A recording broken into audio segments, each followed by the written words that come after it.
हर सोच को नई रोशनी देने वाली यही है तेजस्विनी, डीडी न्यूज का वो मंच जहां हर महिला की कहानी बनती है दूसरों के लिए प्रेरणा, शक्ति और साहस का प्रतीक। तेजस्विनी एक ऐसा सफर जो हर नारी के हौसलों को करता है सलाम।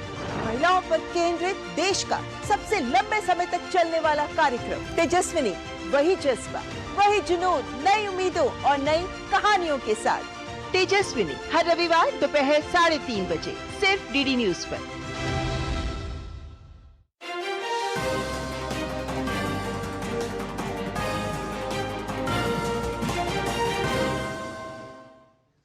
नमस्कार, स्वागत है आपका डीडी न्यूज पर। मैं रेशमा आपके साथ। आइए नजर डाल लेते हैं इस वक्त की हेडलाइंस पर।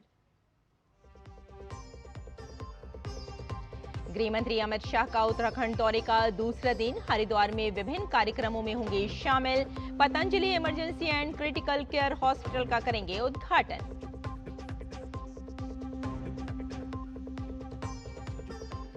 एमएसएमई सेक्टर को केंद्रीय मंत्रिमंडल ने दिया बूस्ट। सिडबी को 5,000 करोड़ रुपए की इक्विटी सहायता की मंजूरी। अटल पेंशन योजना 2030-31 तक जारी रहने पर लगी मोहर।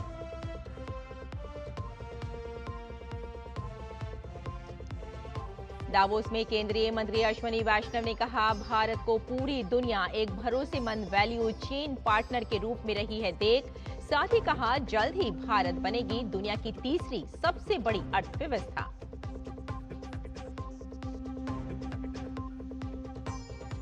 अमेरिकी राष्ट्रपति डोनाल्ड ट्रंप ने भारत के साथ अच्छी ट्रेड डील के दिए संकेत। कहा, पीएम मोदी के लिए बहुत सम्मान। यूरोपीय देशों पर प्लान्ड ग्रीनलैंड लिंक टैरिफ नहीं लगाने का फैसला। यूरोपीय संघ ने रोकी यूएस-ईयू ट्रेड डील।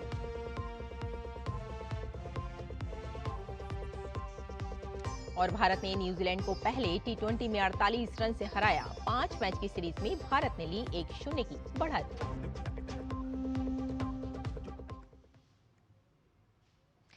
और आइए अब समाचारों पर डालते हैं विस्तार से नजर। गृह मंत्री अमित शाह के उत्तराखंड दौरे का आज दूसरा दिन है। आज वे हरिद्वार में Patanjali emergency and critical care hospital का उद्घाटन करेंगे। इसके बाद वे शांति कुंज स्थित गायत्री तीर्थ पर अखंड ज्योति के दर्शन करेंगे। इसके अलावा वे बैरागी द्वीप पर परम वंदनीय माता भगवती देवी शर्मा जी की जन्म शताब्दी एवं अखंड दीप शताब्दी वर्ष पर गायत्री परिवार द्वारा आयोजित शताब्दी वर्ष समारोह 2026 में शामिल होंगे।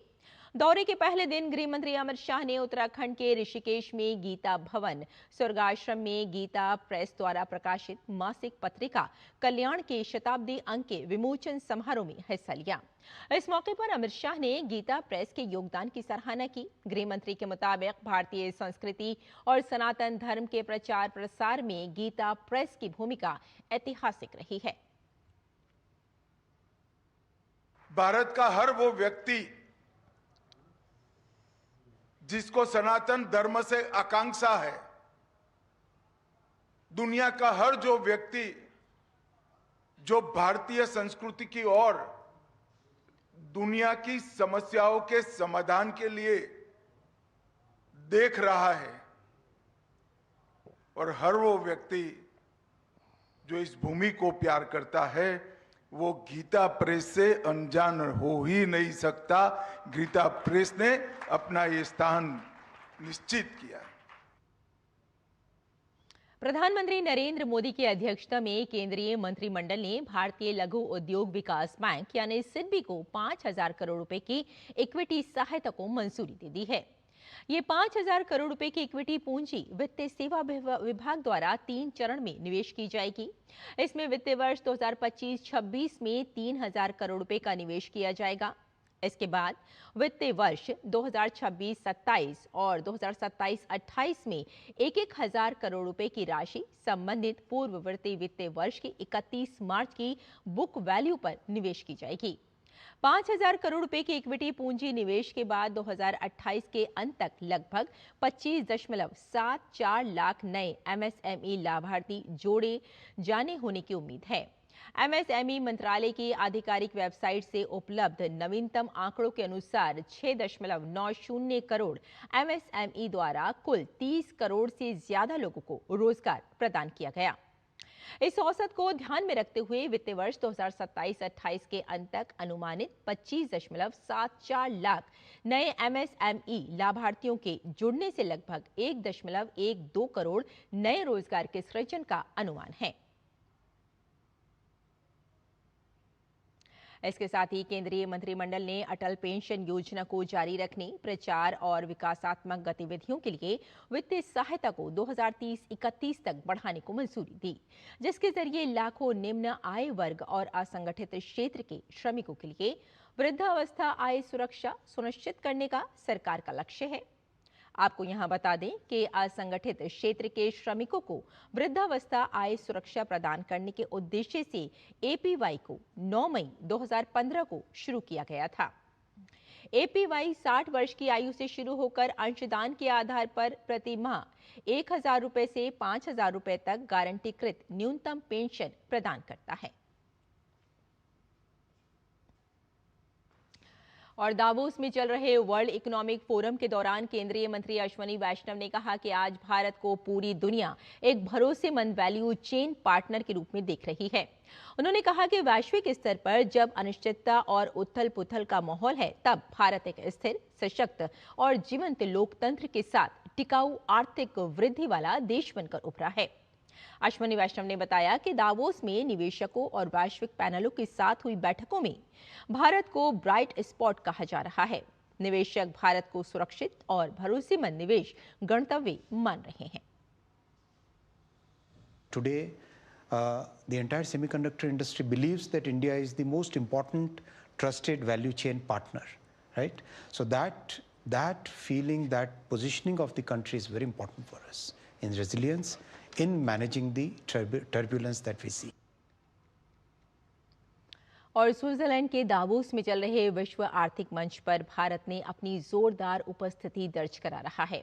दुनिया भर को भारत की बढ़ती आर्थिक ताकत का भी एहसास कराया गया और निवेशकों की भारत में निवेश के सुनहरे मौकों से भी अवगत कराया गया।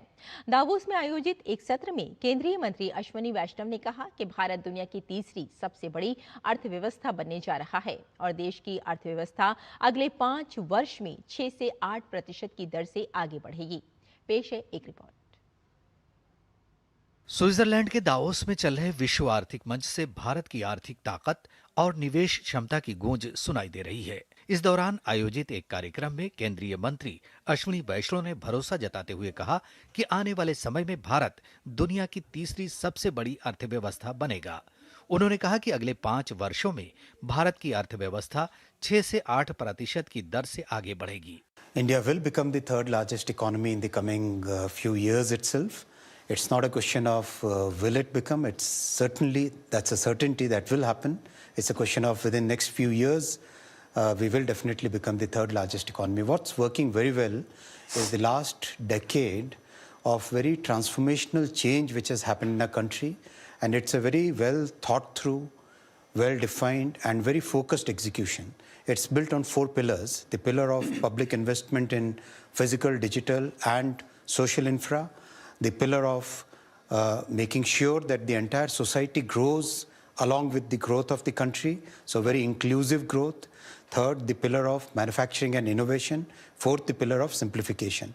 All this combined with the base of technology that we have put, we can very clearly say that India is going to grow with 6 to 8% real growth and a moderate 2 to 4% inflation and a nominal growth of 10 to 13% with 95% confidence interval in the next 5 years. केंद्रीय मंत्री अश्विनी वैष्णव ने कहा कि भारत सरकार सहकारी संघवाद के सिद्धांत पर विशेष फोकस के साथ काम कर रही है, जिसमें केंद्र और राज्य मिलकर आपसी सहयोग से कार्य कर रहे हैं। We follow a model of cooperative federalism where the central government and the state governments, we work together to bring out many of the reforms.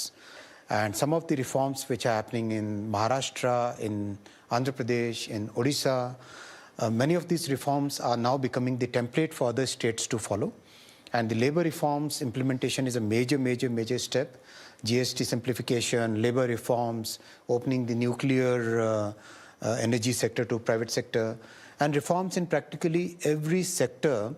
Davos में अश्विनी वैष्णव ने IBM के CEO अरविंद कृष्णा और मेटा के मुख्य वैश्विक मामलों के अधिकारी जोएल कपलान से भी मुलाकात की। बैठक में स्वास्थ्य क्षेत्र से जुड़े वैश्विक मुद्दों और डिजिटल समाधान पर चर्चा हुई। वहीं गुजरात के उप मुख्यमंत्री हर्ष संघवी ने कहा कि राज्य के नीति आधारित शासन मॉडल और मजबूत स्थिरता के कारण गुजरात निवेश के लिए सबसे बेहतर स्थान है।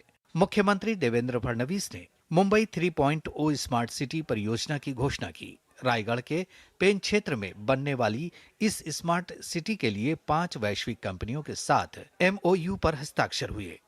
We launch Raigad Pen Smart City at Davos, and in that smart city we have inked 5 MOUs. 4 of them are with the Singaporean companies, and one is another company from another foreign companies. Gujarat ने नमक से भले शुरुआत की हो, लेकिन आज aircraft की बात हो या सेमीकंडक्टर चिप की बात हो, हर सेक्टर्स में गुजरात में मैन्युफैक्चरिंग ने एक बहुत ही अच्छी सफलता प्राप्त की है। दावोस से भारत का साफ संदेश है कि भारत अब सिर्फ उभरती अर्थव्यवस्था नहीं, बल्कि AI टेक्नोलॉजी और निवेश का वैश्विक नेतृत्वकर्ता बनता जा रहा है। Bureau report, DD news. और पश्चिम बंगाल में मतदाता सूची के विशेष गहन पुनरीक्षण SIR को लेकर चुनाव आयोग ने एक स्पष्ट और कड़ा संदेश दिया है। मुख्य चुनाव आयुक्त ज्ञानेश कुमार ने राज्य के लोगों को भरोसा दिलाया कि किसी को भी कानून अपने हाथ में लेने की इजाजत नहीं दी जाएगी और अगर ऐसा किया गया तो सख्त कार्रवाई होगी। इस बीच सुप्रीम कोर्ट के हालिया निर्देशों के बाद चुनाव आयोग ने पश्चिम बंगाल सरकार को एक औपचारिक पत्र लिखकर कड़ा संदेश दिया है। सुप्रीम कोर्ट के सुनवाई केंद्रों पर पुख्ता कानूनी व्यवस्था सुनिश्चित करने के आदेश के बाद चुनाव आयोग ने राज्य के मुख्य सचिव, DG और कोलकाता पुलिस कमिश्नर को पत्र भेजा है। कानून व्यवस्था के साथ साथ चुनाव आयोग ने राज्य सरकार को SIR के काम के लिए पर्याप्त संख्या में कर्मचारी उपलब्ध कराने के सुप्रीम कोर्ट के निर्देश की भी याद दिलाई है। चुनाव आयोग ने राज्य प्रशासन को स्पष्ट रूप से सतर्क किया है कि यदि सुप्रीम कोर्ट के आदेशों का उल्लंघन हुआ या उनमें कोई कोताही बरती गई तो कड़ी कानूनी कार्रवाई की जाएगी। इसके साथ ही चुनाव आयोग ने सुप्रीम कोर्ट के आदेश का पालन करते हुए राज्य के मुख्य चुनाव अधिकारी CEO के कार्यालय को निर्देश दिया है कि लॉजिकल डिस्क्रिपेंसी की सूची इस शनिवार तक प्रकाशित की जाए। ये सूची पंचायत भवनों, ब्लॉक कार्यालयों और उपमंडल स्थित अन्य सरकारी कार्यालयों में प्रदर्शित की जानी चाहिए।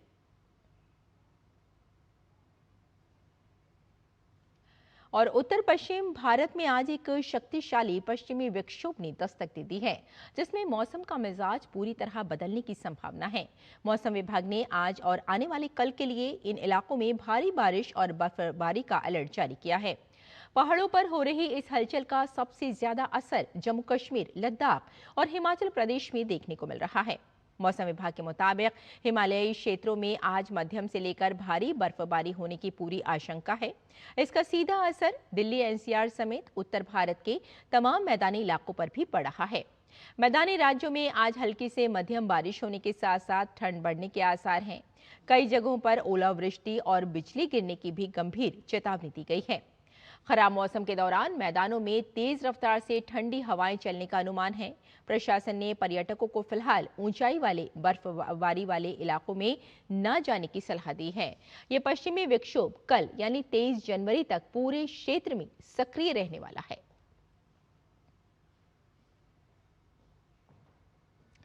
और प्रधानमंत्री नरेंद्र मोदी ने सत्ता में आने के बाद लंबित परियोजनाओं के काम में तेजी लाने और उन्हें जल्द से जल्द पूरा करने के लिए प्रगति नाम से एक पहल की शुरुआत की। इसका मकसद था प्रोजेक्ट्स में देरी की वजहों का पता लगाकर उसका समाधान निकालना। इस पहल की 50 बैठकें हो चुकी हैं और 85 लाख करोड़ की 3,300 से ज्यादा परियोजनाओं को जल्द पूरा किया गया है। प्रगति की ये पहल कैसे कमाल कर रही है, इसी पर हम एक चला रहे हैं सीरीज, जिसका नाम है प्रगति एट 50, विकास को गति।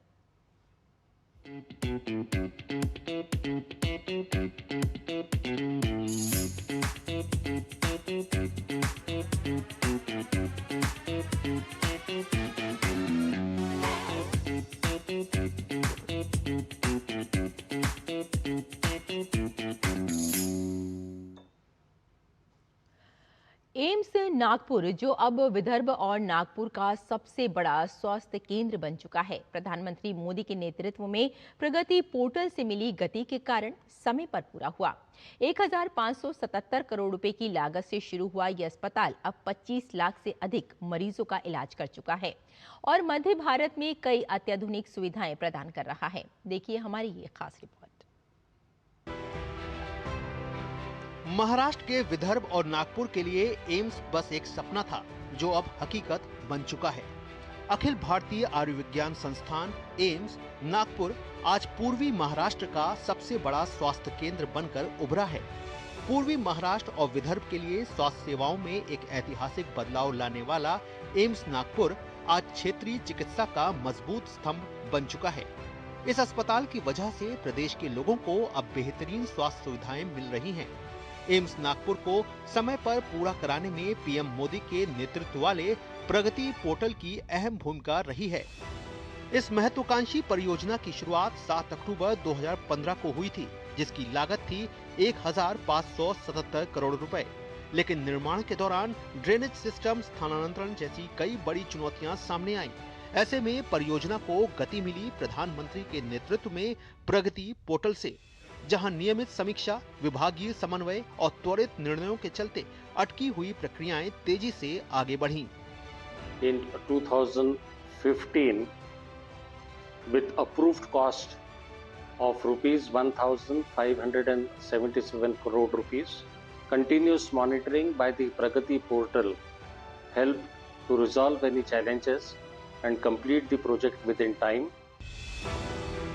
30 अगस्त 2017 को प्रगति पोर्टल पर हुई समीक्षा के बाद एम्स नागपुर के निर्माण कार्य ने रफ्तार पकड़ी और आखिरकार 30 दिसंबर 2021 को ये प्रोजेक्ट 100% पूरा हो गया। आज एम्स नागपुर लगभग 2 करोड़ 30 लाख विदर्भ वासियों और 46 लाख नागपुर वासियों के लिए जीवन रेखा बन चुका है। अब तक यहाँ 25 लाख से अधिक मरीजों का इलाज हो चुका है। एम्स नागपुर ने सरकारी क्षेत्र में मध्य भारत की पहली कई अत्याधुनिक सुविधाएं भी शुरू की हैं। नेट लैब, ब्लड इरिडिएटर यूनिट और आर्ट सेंटर, जिससे रक्त सुरक्षा, कैंसर उपचार और प्रजनन स्वास्थ्य सेवाओं में क्रांतिकारी सुधार हुआ है। ये संस्थान प्रधानमंत्री की उस प्रतिबद्धता का प्रतीक है, जिसमें विदर्भ जैसे पिछड़े माने जाने वाले क्षेत्रों को विश्व स्तरीय स्वास्थ्य सेवाएं घर के पास उपलब्ध कराने का संकल्प लिया गया था।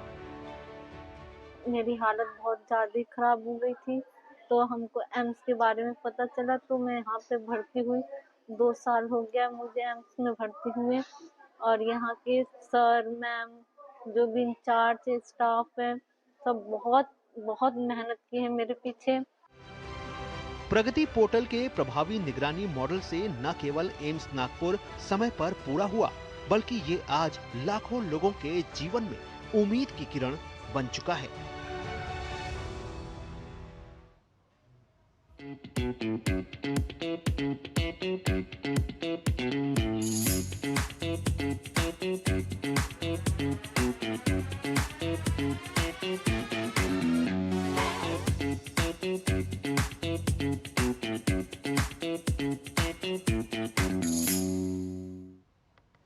और यहाँ रुकते हैं एक छोटे से ब्रेक के लिए, जल्द हाजिर होते हैं। आप देखते रहिए डीडी न्यूज।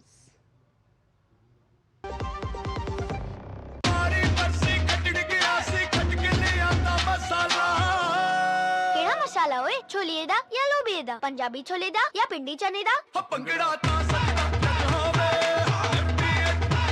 अब छोलिया हो या लोबिया, पंजाबी छोले या पिंडी चने, सब कुछ मजेदार बने।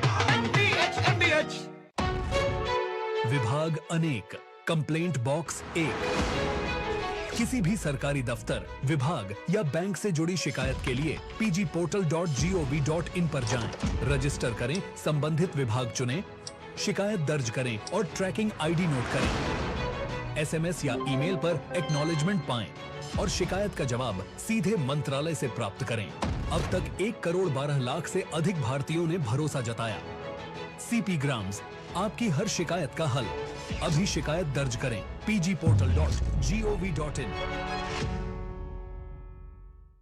पढ़ता है, खेलता है, झूलता उछलता है, दौड़ता कभी कभी दौड़ कर आता है, आगे आगे बढ़ बढ़ता है इंडिया, अमूल दूध पीता है इंडिया।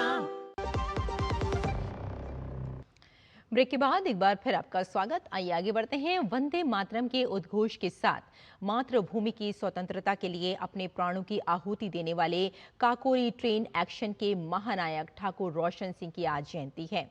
गृह मंत्री अमित शाह ने इस मौके पर महान स्वतंत्रता सेनानी रोशन सिंह को श्रद्धांजलि अर्पित करते हुए सोशल मीडिया प्लेटफॉर्म एक्स पर लिखा, महान स्वतंत्रता सेनानी ठाकुर रोशन सिंह जी की जयंती पर उन्हें कोटि कोटि नमन।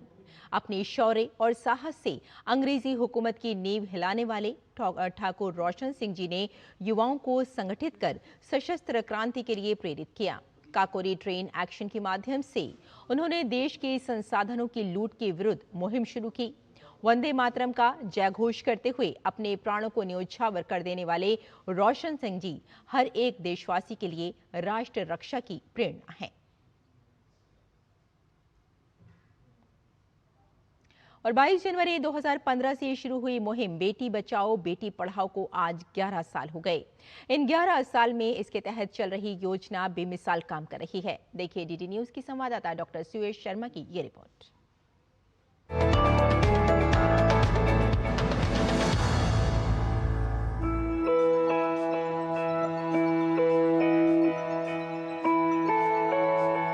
प्रधानमंत्री नरेंद्र मोदी द्वारा शुरू की गई एक ऐसी पहल जो आज एक राष्ट्रीय आंदोलन बन चुकी है, जिसने भारत में बेटियों के भविष्य को नई दिशा दी है। बेटी बचाओ बेटी पढ़ाओ। 22 जनवरी 2015 को शुरू हुई बेटी बचाओ बेटी पढ़ाओ योजना का उद्देश्य न केवल आंकड़े सुधारना था, बल्कि समाज की सोच और व्यवहार में बदलाव लाना था। बालिका के जन्म से लेकर उसकी शिक्षा और सशक्तिकरण तक हर स्तर पर सकारात्मक परिवर्तन लाना इस अभियान का लक्ष्य है। हमारी बेटियां और नए नए पराक्रम करके दिखा रही है। भारत की महिलाएं आज फाइटर जेट्स उड़ा रही है, सेना में कॉम्बेटिव रोल्स में शामिल हो रही है। साइंस, टेक्नोलॉजी, स्पेस, स्पोर्ट्स, ऐसे हर क्षेत्र में हमारी बेटियां बुलंदियां छू रही हैं। बेटी बचाओ बेटी पढ़ाओ अभियान के परिणाम आज साफ दिखाई दे रहे हैं। स्वास्थ्य मंत्रालय के HMIS आंकड़ों के अनुसार देश में जन्म के समय लिंगानुपात 2014-15 में 918 था, जो 2024-25 में बढ़कर 929 हो गया है। वहीं शिक्षा मंत्रालय के UDISC डेटा के मुताबिक माध्यमिक स्तर पर बालिकाओं का सकल नामांकन अनुपात 75.51% से बढ़कर 78% तक पहुंच चुका है। प्रधानमंत्री जी की सोच कि बेटियों को जो जन्म से लेकर यानी उनके जीवन चक्र में परिवर्तन, जन्म से लेकर शिक्षा, कौशल, आजीविका हर क्षेत्र में आगे बढ़ाना है। और आज हम देख रहे हैं इसका रिजल्ट हमें विश्व स्तर पर देखने को मिल रहा है कि आज हमारी बेटियां हर जगह परचम लहरा रही है। वुमेन लेड डेवलपमेंट आदरणीय प्रधानमंत्री श्री नरेंद्र मोदी जी का फोकस है कि महिलाओं के नेतृत्व में विकास से ही हम विकसित भारत के संकल्प को सिद्धि तक पहुंचा सकते हैं। आज महिलाओं की सुरक्षा ही नहीं, महिला सशक्तिकरण भी सरकार की नीति का अहम हिस्सा है। समग्र शिक्षा, छात्रवृत्ति योजनाएं, स्किल इंडिया मिशन और डिजिटल साक्षरता अभियान महिलाओं को आत्मनिर्भर बना रहे हैं। आजकल लड़कियां सिर्फ घर तक सीमित नहीं है, वो एयरफोर्स में जा रही हैं, प्लेन उड़ा रही हैं। नारी अब पहले अबला थी, लेकिन नारी अब सबला हो गई है। नारी हर कुछ कर सकती है। आपने देखा किस तरीके से आज भारत की बेटी इन तमाम योजनाओं से लाभान्वित होकर न सिर्फ भारत में बल्कि पूरे विश्व में भारत का परचम ऊंचा कर रही हैं और आज कंधे से कंधा मिलाकर यकीनन 2047 विकसित भारत का सपना पूरा करने में अपना पूर्ण योगदान दे रही हैं। कैमरा पर्सन भीम के साथ मैं डॉक्टर सुयश शर्मा, DD न्यूज, दिल्ली। और अमेरिका के राष्ट्रपति डोनाल्ड ट्रंप ने भारत के साथ ट्रेड डील के संकेत दिए हैं। उन्होंने कहा कि अमेरिका और भारत के बीच शानदार व्यापारिक समझौता होगा। ये बात उन्होंने स्विट्जरलैंड के दावोस में विश्व आर्थिक मंच WEF के दौरान कही। ट्रंप ने प्रधानमंत्री नरेंद्र मोदी की तारीफ की और कहा कि वे एक अच्छे इंसान और उनके दोस्त हैं। उन्होंने भरोसा जताया कि दोनों देशों के बीच एक अच्छा समझौता होगा। ये बयान ऐसे समय में आया है जब अमेरिका ने भारत पर 50% टैरिफ लगाया है। दोनों देश व्यापार वार्ता जारी रखने की बात कह रहे हैं, लेकिन अभी तक कोई समझौता नहीं हो पाया है। यूरोपीय संसद ने अमेरिका के राष्ट्रपति डोनाल्ड ट्रंप द्वारा ग्रीनलैंड के अधिग्रहण की मांग और उनके इस प्रस्ताव का विरोध करने वाले यूरोपीय सहयोगियों पर टैरिफ लगाने की धमकी के विरोध में अमेरिका के साथ व्यापार समझौता स्थगित करने का निर्णय लिया है। यूरोपीय संघ की संसद ने अमेरिका से आयात होने वाले कई सामानों पर लगने वाले आयात शुल्क हटाने से जुड़े विधायी प्रस्तावों पर बहस के दौरान ये निर्णय लिया। ये प्रस्ताव जुलाई के अंत में स्कॉटलैंड के टर्नबेरी में हुए समझौते का एक अहम हिस्सा है। और भारत ने न्यूजीलैंड को पहले T20 मुकाबले में 48 रन से हराकर सीरीज में 1-0 की बढ़त बना ली है। नागपुर में पहले बल्लेबाजी करते हुए भारत ने 238 रन बनाए। जवाब में न्यूजीलैंड टीम 190 रन ही बना सकी। अभिषेक शर्मा ने 35 गेंद में 84 और रिंकू सिंह ने 20 गेंद में 44 रन की धमाकेदार पारी खेली।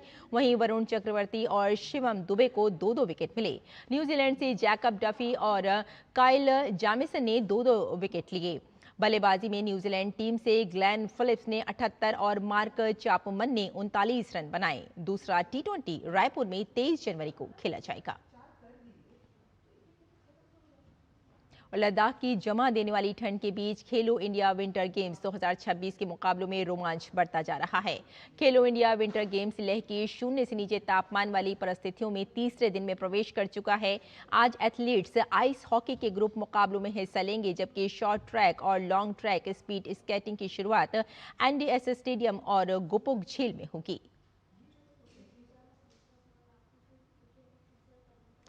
तो इस बुलेटिन में फिलहाल इतना ही, लेकिन DD न्यूज पर खबरों का सिलसिला जारी रहेगा। नमस्कार।